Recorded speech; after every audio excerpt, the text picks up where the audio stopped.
They kicked her out of a hotel she owned, not because she caused trouble, but because they assumed she didn't belong there. 9 minutes later, everyone who disrespected her was jobless.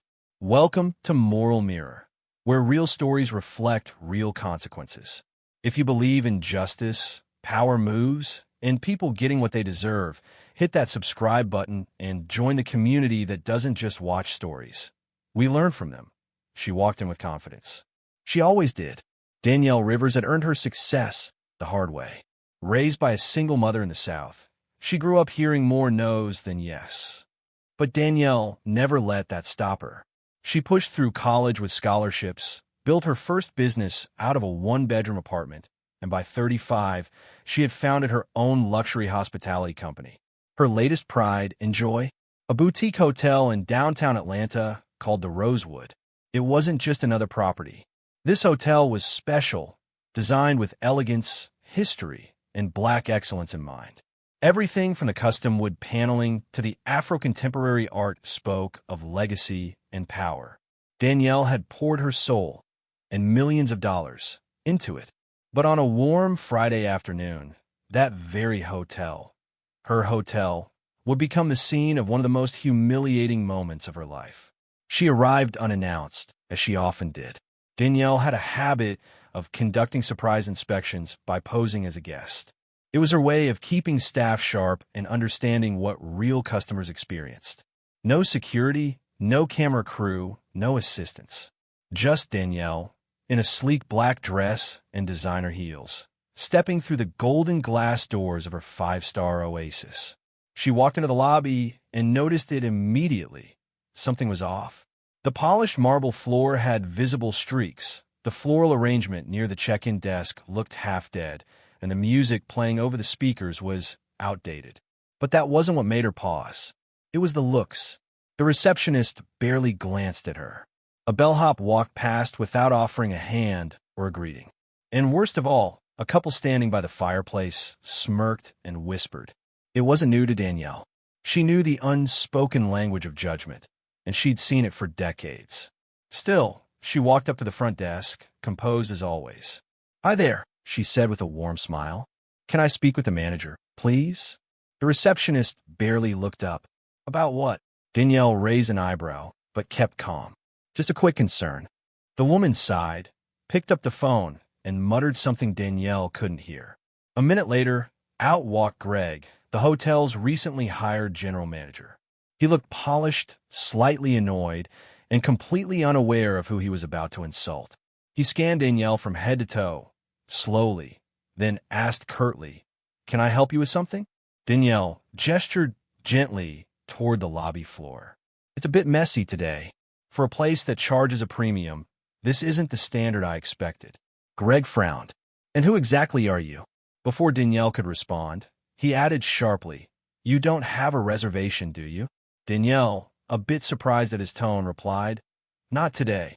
But Then I think you should leave." He cut her off. "This hotel isn't for walk-ins or casual visitors." Her smile faded. "Excuse me." Greg's voice dropped lower, but colder. "Ma'am, I'm going to have to ask you to exit the building." And then, without warning, he waved over hotel security. Two uniformed guards approached quickly, as if this were a situation. Danielle stood still, stunned but composed. Guests were starting to look. Phones came out. Whispers spread across the marble lobby. Danielle didn't resist. She didn't argue. She didn't throw her name around. She simply said, "All right," and let them escort her, the black woman who owned every inch of that hotel, out onto the sidewalk like she was nobody. Greg turned and walked back inside, smug and satisfied, unaware he had just made the worst mistake of his professional life. Because Danielle wasn't done. Not even close. Danielle Rivers stood on the sidewalk, just feet from the entrance of the very hotel she owned. The automatic doors that once opened with pride now felt like iron gates that had just shut her out of her own empire. Guests passed by without knowing who she was. Employees peeked through the glass, thinking they had handled some random visitor. But what they had just done was fire themselves. They just didn't know it yet. Danielle took a deep breath. She wasn't angry in the way most people expect. She didn't scream or cry. She was calm, The kind of calm that comes before a storm. The kind of calm that means power is shifting. She sat down on a bench across the street and pulled out her phone. One tap, and her assistant Stephanie picked up. "Hey, boss, what's up?" came the cheerful voice. "They just kicked me out." Stephanie went silent. "What?" "At the Rosewood. I came in to do a surprise walkthrough. New manager. Didn't recognize me. Security threw me out." "You're kidding." "I'm not. You have 9 minutes." Stephanie caught on instantly. "You want the terminations sent?" "All of them. Every single employee on that shift. Start with the manager." "Copy that." Danielle ended the call. No hesitation. No doubts. And just like that, an operation that took months to assemble started falling apart in minutes. Inside the hotel, nothing seemed out of place. Greg, the manager, strutted back to the office, likely bragging about how he handled the potential trespasser. The front desk receptionist rolled her eyes as she went back to scrolling through her phone. Security took their post again near the elevators. They had no clue what was happening behind the scenes. Stephanie, back at headquarters, moved fast. She had access to every employee record, contract, and schedule. Within 3 minutes, she prepared the termination letters. Within 6, every person on the afternoon shift had their exit paperwork finalized. By the 9th minute, the emails had been sent, their company logins deactivated, and their security badges revoked in the system. 9 minutes. That's how long it took for Danielle Rivers to flip the entire situation, without stepping back into the building.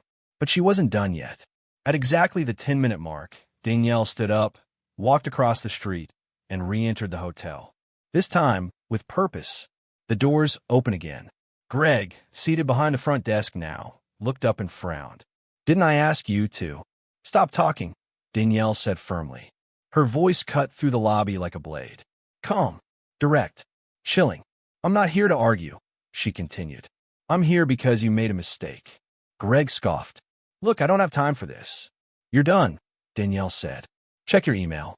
He stared at her, confused, then slowly reached for his phone. As he opened the notification, his face turned pale. I don't understand." "You don't need to," Danielle replied. "You just need to leave." Other staff members looked up. One of the receptionists gasped as she checked her phone. Another security guard tapped his earpiece, clearly confused. Murmurs filled the lobby. Then Danielle turned to the remaining staff.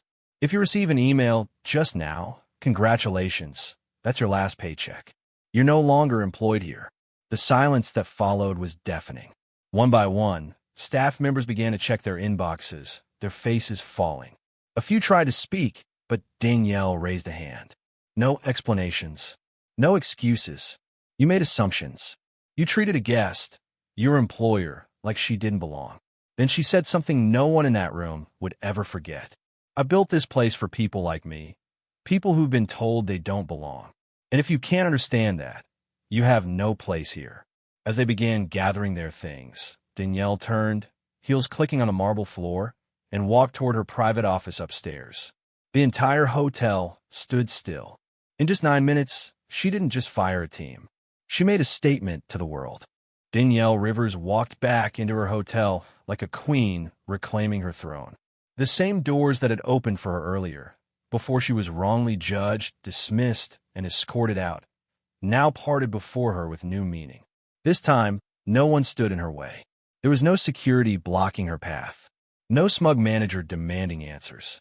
Only silence, tension, and the soft sound of her heels echoing against the marble floor. All eyes followed her. The guests in the lobby, the few remaining staff who hadn't yet walked out, everyone was suddenly aware that they had seriously misjudged the situation. Danielle didn't raise her voice. She didn't gloat. Her strength came from presence alone. That's what power looks like when it doesn't need to prove itself. She stepped behind the front desk, a place most CEOs never go, and addressed the small crowd of remaining employees and guests. "My name is Danielle Rivers," she said, her voice calm but commanding. "I'm the founder, CEO, and sole owner of the Rosewood Hotel Group." Gasps filled the room. Even some guests began recording, sensing something viral was unfolding. "Earlier today, I entered this hotel without an entourage. I didn't announce myself because I wanted to see how my staff treated everyday guests. What I found, she paused, was unacceptable. No one dared to speak. The manager on duty made assumptions about me based on appearance, tone, and race. He didn't ask my name. He didn't check my reservation status. He simply decided that I didn't belong here, in a place that exists because of people like me. A few heads lowered. Some of the former employees, still standing awkwardly by the elevator, fumbled with their phones, avoiding her gaze. Danielle continued, "Hospitality is about more than polished floors and luxury linens. It's about respect, dignity, humanity. If my own staff can't treat a woman, regardless of who she is, with basic decency, then they do not deserve to wear my brand on their name tag." She turned to one of her longtime employees, Martin, the concierge who had worked with her since the beginning. He had been off duty during the incident, but had shown up once he heard what happened. "Martin," she said, "assemble the emergency operations team. We're temporarily closing the lobby for a full staff retraining. Every department, front desk, security, valet, no exceptions." He nodded instantly, already texting on his phone. Danielle then addressed the guests. "To those of you who witnessed this incident, I apologize. But know this, leadership isn't just about being in charge. It's about holding people accountable, even if it means tearing down your own house to rebuild it stronger." A woman near the fireplace clapped softly. Then another, and another. Soon, the lobby filled with applause, not for spectacle, but for the strength it took to handle humiliation with grace, then turn it into reform. Danielle didn't smile. Not yet. There was still work to do. Behind closed doors, she met with her executive team. Legal, HR, PR, every critical branch of her empire. She explained what had happened, how it was handled, and what the next steps were. She didn't just fire people. She rewrote the protocol. Every Rosewood employee, at every location, would now undergo mandatory quarterly training on racial bias, cultural sensitivity, and ethics in service. Mystery guest programs would be expanded. Promotions would no longer depend solely on reviews and performance metrics. They would include how staff treated all guests, no matter what they looked like. Danielle understood something deeper than hospitality. Power is not just in ownership. It's in the example you set. She had a chance to sue, to drag names through the press, to make a scene. But she didn't need to. She used her voice, her leadership, her story, and that was louder than anything a courtroom could offer. By evening, every social media platform was buzzing. Photos of Danielle back in the hotel, security footage clips, guest commentary, all flooded the internet. People were calling her a queen, a modern-day boss legend, the calmest storm they'd ever seen. But Danielle didn't care about the titles. She didn't do it for fame. She did it because no one should ever feel unwelcome in a place they helped build, especially not in a world that still judges books by their covers. And tomorrow, she'd be back at work, building it all stronger than before. While the hotel lobby buzzed with whispers and rumors, none of the staff truly knew who Danielle Rivers was. Not really. Sure, they may have heard her name in a company-wide email once or twice. Maybe her face had been in a corporate newsletter or framed in a back hallway no one paid attention to. But to most of the team, she was just some invisible owner with a nice title. What they didn't know was where she came from and why this hotel meant so much more than bricks, glass, and contracts. Danielle didn't inherit wealth. She didn't have a father who passed her a company or a network of Ivy League friends. She grew up in a 2-bedroom apartment with 3 siblings and a mom who worked 2 jobs just to keep the lights on. She cleaned hotel rooms in high school to help cover groceries. Not as a summer gig, as a necessity. She knew exactly what it was like to be invisible, to be spoken down to be judged by the color of her skin or the sound of her name on a job application.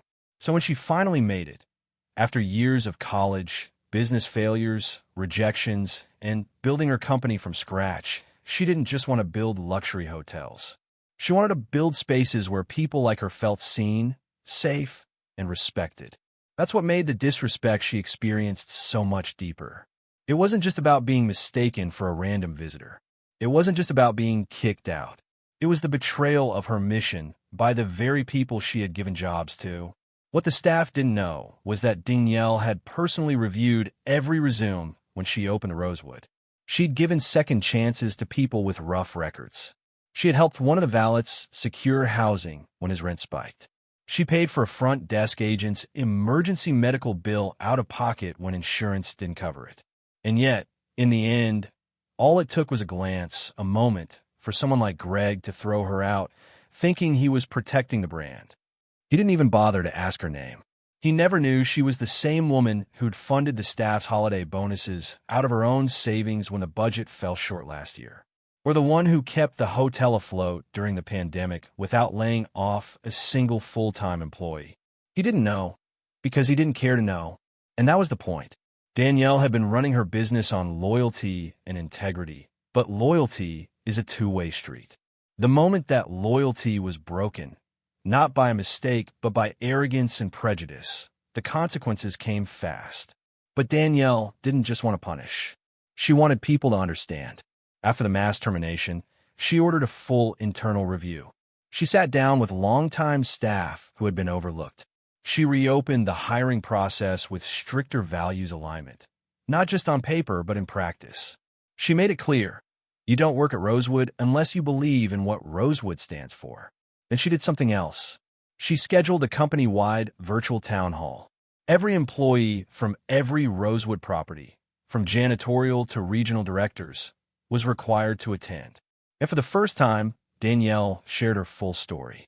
She told them about her upbringing, the discrimination she faced, the pain of being unseen, and the dream that led her to build something different. "I don't need you to admire me," she said to the silent screen full of employees' faces. "But I do need you to see me, and to see yourselves, to see our guests. Because if you can't do that, you don't belong in hospitality." There were tears on that call, real ones, from people who hadn't realized how much they'd taken her vision for granted, and from new hires who were seeing, maybe for the first time, a Black woman leading a luxury empire with absolute authority and with heart. Because what the staff never knew wasn't just her title. It was her truth, and that truth was now shaping the future of an entire industry. In the days that followed the dramatic shakeup at the Rosewood, news spread like wildfire. Articles were written. Podcasts picked up the story. Influencers made videos with headlines like, "Black CEO silently humiliates racist staff, classy and savage." She built it. They threw her out. Then she fired them all. Power move of the year? Black CEO doesn't even flinch. But for Danielle Rivers, this wasn't about headlines. It was about healing her house. The Rosewood didn't close for long. Within 72 hours, Danielle had restructured the entire management system. Interviews were being held. Backgrounds weren't just checked. Values were tested. She hired with care, trained with intention, and brought in experienced professionals who understood that luxury without respect is just decoration. Within 2 weeks, the hotel was operating again, stronger, smarter, and more unified. Guests began returning, not just for the 5-star rooms, but because of what the Rosewood now represented. A space built by a Black woman, run with dignity, where every guest was welcome, no matter how they looked, dressed, or sounded. Danielle was invited to speak on national television, but she turned most offers down. Why? Because, in her own words, "This story isn't about me going viral. It's about making sure no woman, no person, is ever made to feel small in a space they created." She wanted this moment to be a lesson, not a trend. Her story became a case study in business schools. But more importantly, it became a mirror, forcing people in leadership, customer service, and management to reflect. Are we judging by first impressions or actual character?